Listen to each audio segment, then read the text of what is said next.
اور اگر آپ نے ابھی تک ہمارا چینل سبسکرائب نہیں کیا تو فوراً سبسکرائب کیجئے، ساتھ ہی بیل آئیکن پر کلک کریں تاکہ مزید آنے والی ویڈیو ہیں وہ آپ کو وقت پر ملتی رہیں۔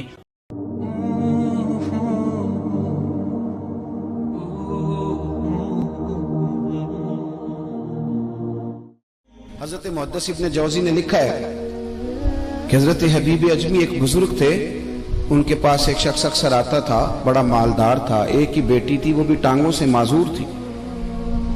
تو آپ اکثر اس کو کہتے ہیں کہ تو توبہ کر، اللہ کی بارگاہ میں رجوع کر۔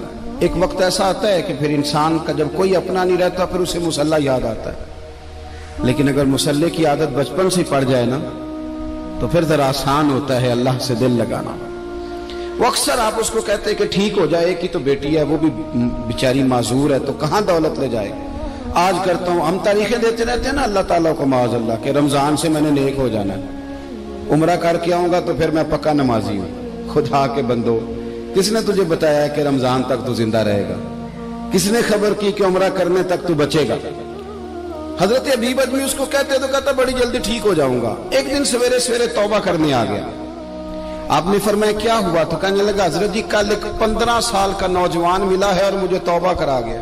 مزہ ہی اس عمر میں اللہ اللہ کرنے کا، نبی کریم سے محبت بھی کرنی ہو تو یہی عمر ہے۔ عشق لگا سی کھیڈاں کھیڈ دی نوں تے پھر مینوں کھیڈاں بھول بھول گئیاں، کجل پایا سی میں یار دے ویکھنے نوں، پھر او دی یاد وچ روندیاں ہی ڈل گئیاں۔ حیدر شاہ اس گلی کدے نہ رولدی پر ہن تے رولدی رول گئیاں۔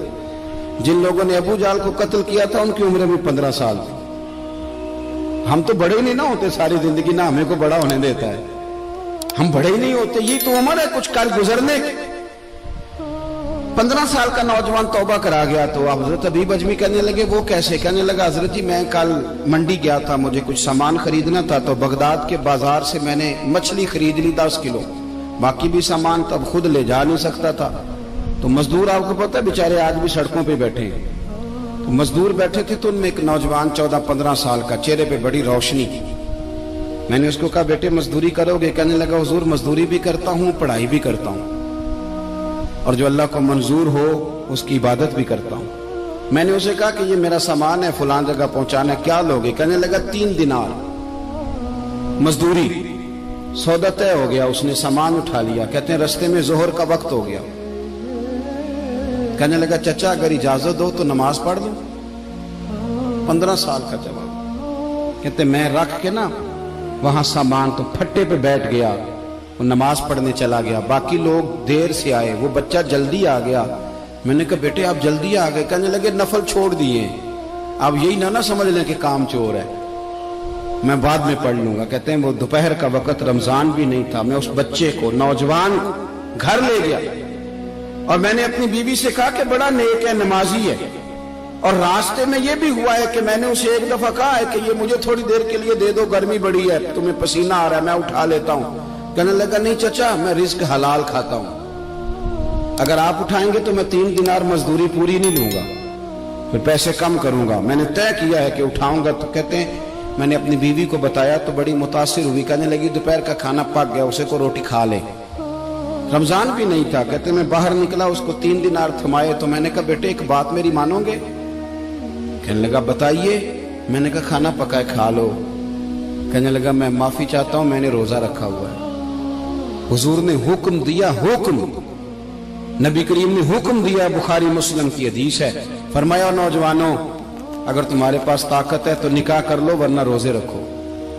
حکم دیا، یا نکاح اور یا روزے، یہ سرکار کا حکم ہے۔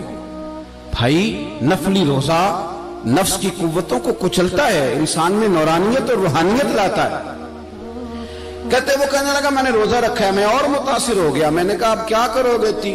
کہیں اور جانا ہے؟ کہنے لگا نہیں، میں جس دن 3 دینار کما لیتا ہوں پھر میں مزید لالچ نہیں کرتا، باقی وقت یا قرآن مجید پڑھتا رہتا ہوں یا نبی پاک پہ درود شریف پڑھتا رہتا ہوں۔ آپ بتائیں؟ تو میں نے کہا کہ افطار میرے ساتھ کر لو۔ کہتے ہیں میں اسے مسجد چھوڑ آیا اور خود میں لوٹ آیا، افطار کے بعد میں اسے لایا، کھانا کھلایا، عشاء پڑھی، اس کا گھر دور تھا، میں نے ڈرائنگ روم کھول دیا، بیٹھک کھول دی، وہیں وہ سو گیا۔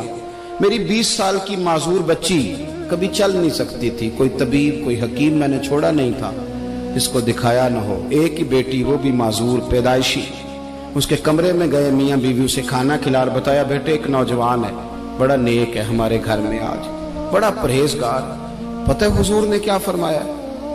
نبی کریم فرماتے ہیں جب نوجوان اٹھ کے تہجد پڑھتا ہے نا نوجوان, تو اللہ فرشتوں کے سامنے اس نوجوان پر فخر فرماتا ہے.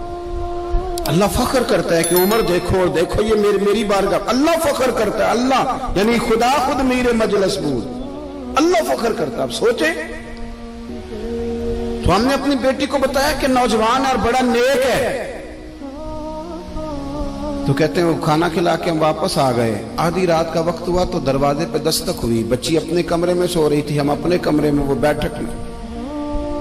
گھبرا کے اٹھے کہ اس وقت کون ہے دروازے پہ؟ تو بیٹی کہنے لگی ابا دروازہ تو کھولنا.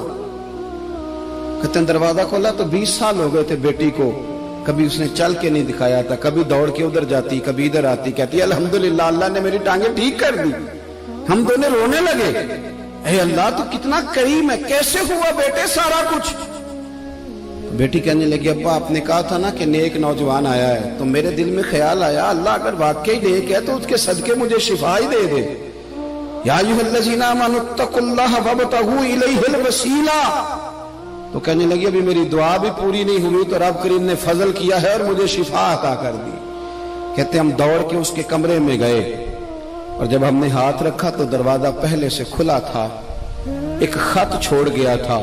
آج کل کے پیر کی کرامت ہوتی تو فیس بک پہ دے دیتا, باقیوں کو بھی ذرا بھول پتہ چلے. کہتے ہیں وہ خط چھوڑ گیا اپنے بستر پہ کہ اگر تم لوگوں کو مجھ سے محبت ہو گئی ہے تو میرے پیچھے نہ دوڑنا, اس رب کی بارگاہ میں جھکنا جس رب نے میرے اوپر بھی فضل فرمایا ہے اور آپ پر بھی کرم فرمایا.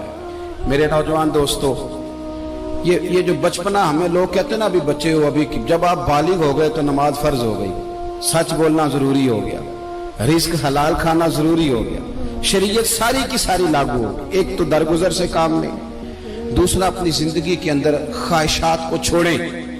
سادہ کھانا تو ویسے انسان کو تندرست رکھتا ہے.